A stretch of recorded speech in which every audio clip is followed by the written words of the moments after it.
রাজধানীতে প্রতিদিনই কমছে কোনো না কোনো পণ্যের দাম। সপ্তাহের ব্যবধানে ব্রয়লারের কেজিতে দাম কমেছে ৩০ টাকা। পাল্লা দিয়ে কমেছে দেশি ও লেয়ারের দাম।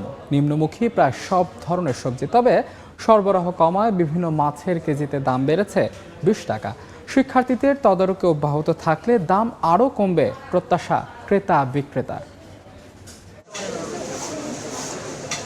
বাজারে চাঁদাবাজি বন্ধ ও নিত্যপণ্যের যৌক্তিক দর নিশ্চিত করতে তদারকি বাড়িয়েছেন শিক্ষার্থীরা, যার প্রভাবে বাজারে কমতে শুরু করেছে পণ্যের দাম। এক সপ্তাহ আগেও ১ কেজি ব্রয়লার বিক্রি হয়েছে ১৮০ থেকে ১৯০ টাকা। আজকের বাজারে ১৬০ টাকা। কেজিতে ৫০ টাকা কমেছে দেশি ও লেয়ারের দামও। ডিমেও মিলছে স্বস্তির আভাস। ছাত্ররা বাজার করতেছে, বাজার মনিটরিং করতেছে ভালো। যে সিন্ডিকেট যেটা ছিল, যেটার কারণে দ্রব্যমূল্যের দাম অনেক ঊর্ধ্বগতি ছিল, সেটা আশা করি অনেক কমে আসবে। সব মুরগির দাম কমতেছে, কোনো সমস্যা নাই। এইভাবে হলে সাধারণ পাবলিক খাইতে পারবো, চলতে পারবো। বিক্রেতারা বলছেন উচ্চ মূল্যে বিক্রি হওয়া আলু পেঁয়াজ সহ সবজির দামও কমেছে প্রতিদিন। প্রতিটা জিনিসে কমবে, কিন্তু ধৈর্য সহ্য করে আমাদেরকে ওদের সহযোগিতা করতে হবে। আলু আপনার ৬০ টাকা কেজি ছিল, এখন ৫৫ টাকা আসছে, কেজি প্রতি ৫ টাকা কমছে।